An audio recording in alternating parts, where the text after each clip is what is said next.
on n'est pas anti-Linky, d'accord? On est sur un choix de société qui est que on conteste le compteur Linky en l'état actuel, c'est-à-dire un compteur qui est capable de dire à peu près toutes les 30 minutes à une entreprise combien de personnes vous êtes, quelles sont vos habitudes de consommation, à quelle heure vous levez, à quelle heure vous partez de chez vous. Et donc toutes ces informations, ce sont des données personnelles qui sont transmises aujourd'hui de manière automatique par un compteur. Donc c'est vrai que c'est très important, on est sur un choix de société. Et dans ce cadre-là se posent donc plusieurs problématiques, dont notamment des problématiques de santé publique, puisqu'aujourd'hui l'ANSES, donc cette agence nationale qui est chargée justement de nous indiquer si les antennes 5G ou les compteurs ont des effets à court, moyen et long terme sur la santé, vous dit on ne sait pas.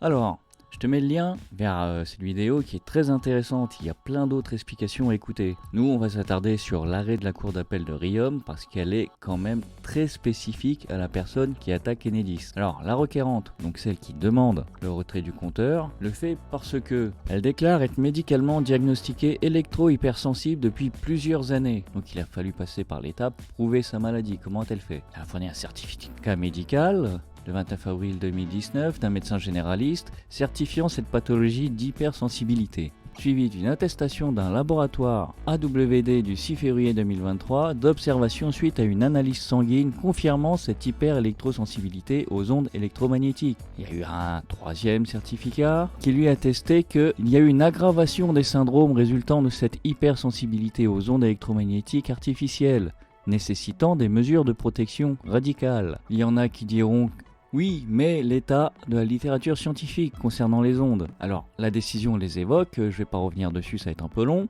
mais qu'en dit la Cour? Eh bien, la Cour, elle dit qu'en dépit de la littérature scientifique de ces autorités indépendantes, sur l'absence générale d'impact de l'exposition de tout un chacun aux ondes émises par ces compteurs sur la santé humaine, il n'en demeure pas moins que Madame G apporte la preuve individuelle de son intolérance radicale à l'ensemble des émissions électromagnétiques. Et c'est donc en tirant toutes les conséquences de ces constatations que la Cour conclut que le maintien du compteur Linky dans la résidence principale d'habitation de Madame G constitue effectivement pour cette dernière une situation de dommage imminent qu'il importe dès lors de prévenir par la dépose et le remplacement de ce type de compteur. Enedis a des obligations en matière d'équipement, ce qu'ils ont bien évidemment avancé comme argument à la Cour, qui répond: de plus, la société Enedis n'apporte pas la preuve que les compteurs communicants de type Linky soient la seule et exclusive manière de se conformer à la législation européenne, et de ce fait a condamné Enedis à retirer le compteur Linky chez cette dame pour ces raisons-là.